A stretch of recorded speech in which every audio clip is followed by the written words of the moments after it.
Embrasser sa peur sur les marchés. Plus facile à dire qu'à faire. Ce que l'on appelle le marché est pour moi un système qui fabrique de l'émotion. Il repose sur les émotions humaines. Le sous-jacent, c'est la psychologie humaine. Et vous ne pourrez pas l'éviter. Vous ne pourrez pas éviter la psychologie des foules et vous ne pourrez pas éviter de vous confronter à votre psychologie. Dans cette vidéo, on va faire quelques petits rappels et essayer de partager quelques petites astuces pour gérer ce stress, cette douleur, cette peine, pour voir comment on peut l'embrasser, comment on peut s'en servir pour survivre déjà sur les marchés, puis éventuellement après prospérer. Je prendrai en exemple dans cette vidéo le marché des crypto-monnaies, qui est un marché que je suis particulièrement, et qui à la fois par le niveau de retracement, c'est-à-dire la baisse des cours par rapport au dernier plus haut, et à la fois par le temps, parce que le stress est oxydatif, ronge les hommes. Il vous faut donc trouver des moyens pour éviter ou gérer ce stress. Alors on peut déjà le faire en calibrant son risque. Si vous avez mis une somme sur Bitcoin par exemple, avec laquelle vous êtes à l'aise et dont vous n'avez pas besoin, vous pouvez laisser filer, car les fondamentaux du Bitcoin sont excellents, et il est très probable que ce ne soit qu'une histoire de temps avant de voir de nouveaux plus hauts. Mais on en revient au momentum, on en vient à cette fameuse temporalité. En tant qu'individu, on a toujours envie que ça se passe tout de suite, que le retour sur investissement soit immédiat.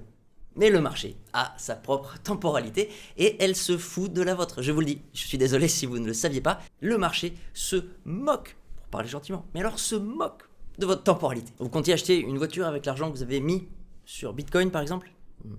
Monsieur le marché vous dit que ça ne sera pas pour la semaine prochaine. Si vous êtes dans ce cas-là, si vous avez fait cette erreur, mal calibré votre position, et que vous êtes avec ce stress, avec cette peine, avec cette douleur, de l'argent, alors potentiellement perdu, car vous avez toujours le même nombre de bitcoins, ou de fractions de bitcoin qu'on appelle les satoshi, vous avez toujours le même nombre de satoshi, seulement son équivalent dollar, actuellement vaut peut-être moins qu'au moment où vous l'avez acheté. Alors vous entendrez la phrase « pas vendu, pas perdu ». Bon, pour Bitcoin, je suis d'accord, pour l'instant c'est un actif qui monte, dont la croissance long terme est haussière, la phase d'adoption massive est encore probablement devant, donc pas vendu, pas perdu, il est très probable que cette phrase fonctionne pour Bitcoin et qu'un jour vous retrouviez votre investissement, voire des bénéfices, mais ce n'est pas du tout le cas de la plupart des actifs. Donc évidemment, avant de calibrer le risque, il y a aussi le choix de l'actif, et j'en reviens au marché des cryptos. Aujourd'hui, il y a une multitude, alors déjà d'arnaques, mais surtout de faux projets ou de moyens projets qui diluent l'argent investi, qui diluent les chances de performer, même s'il reste encore beaucoup d'opportunités. Si vous êtes dans cette peine, dans cette souffrance, déjà, il est temps d'apprendre. J'aime bien répéter qu'on apprend plus de ses erreurs que de ses succès, et c'est vrai. Si vous êtes dans cette souffrance, si vous êtes dans cette peine, eh bien, essayez de comprendre pourquoi. Est-ce que c'était la taille ? Est-ce que c'est le niveau de volatilité que vous n'aviez pas anticipé ? Est-ce que c'est une part des deux ? Identifiez donc ce facteur et agissez dessus.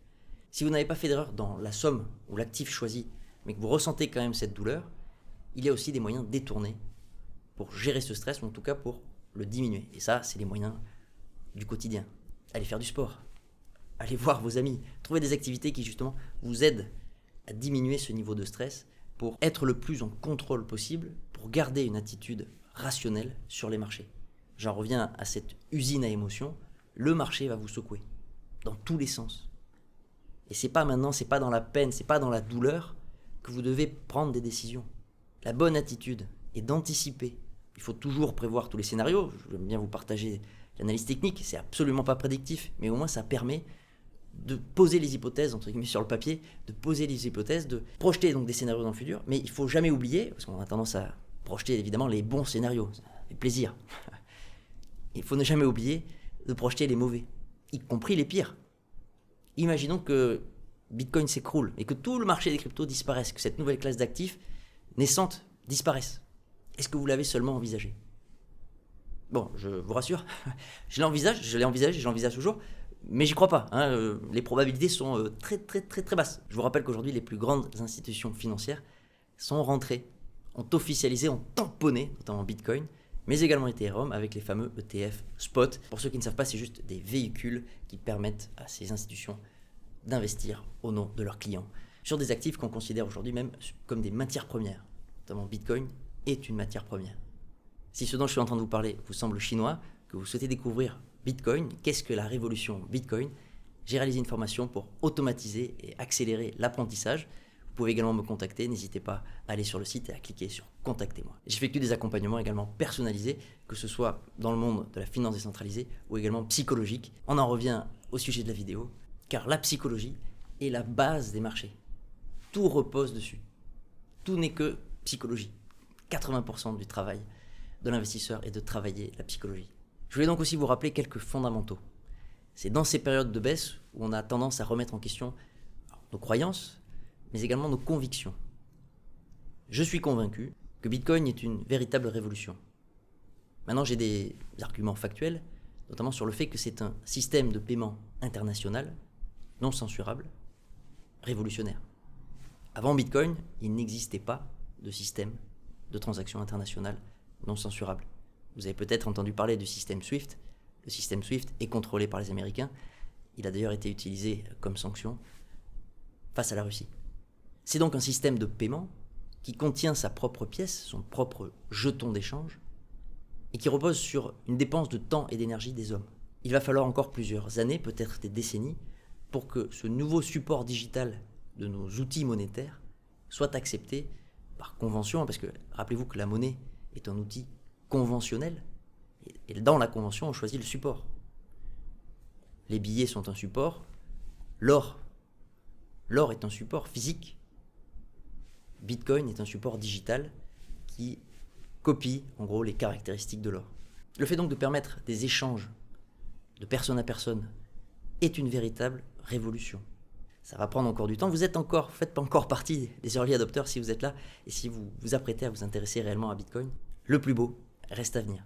Deuxième point, Bitcoin a permis tout le reste. Toutes les autres cryptos sont là parce que Bitcoin est là. Dans le système Ethereum, avec la finance décentralisée, les hommes qui développent les applications qui permettent de rendre des services concrets, la plupart évidemment ce sont des services financiers, améliorent et surtout baissent les coûts de fonctionnement de certains mécanismes financiers comme simplement faire un échange entre deux actifs. Ce que je veux dire par là, c'est que la finance traditionnelle a intérêt à se brancher, ou en tout cas peut-être à absorber cette nouvelle technologie. Sauf qu'on est encore qu'au début, je le répète, que ce soit au niveau de Bitcoin ou que ce soit au niveau de la finance décentralisée, nous sommes encore qu'au début. Il n'est donc pas temps de lâcher vos convictions. Si vous aviez un orteil, un pied, peut-être vous êtes jusqu'au cou, comme moi, dans cet écosystème, il n'est pas temps d'abandonner. Si vous avez votre douleur, je vous dis, embrassez-la, patientez, occupez votre esprit avec d'autres activités et attendez que ça passe. Attendez que ça passe si vous avez bien calibré votre risque, si vous avez fait tout le travail en amont, psychologique, de money management, pour agir convenablement sur ce marché. Si ce n'est pas le cas, vous me contactez. Voilà, sur ces belles paroles, encore un nouveau format, vous voyez, j'espère que vous aimez bien mes rideaux, je pense que c'est mieux que le fond virtuel ou que mon armoire. Quoi qu'il en soit, je ne vais pas vous abandonner. C'est maintenant qu'il faut tenir, c'est maintenant qu'il faut être présent, et donc je suis là, je ne vous abandonne pas. Ça va secouer les semaines, les mois qui viennent, voilà. Soyons honnêtes, le graphique il est moche. Ah, le graphique il est moche.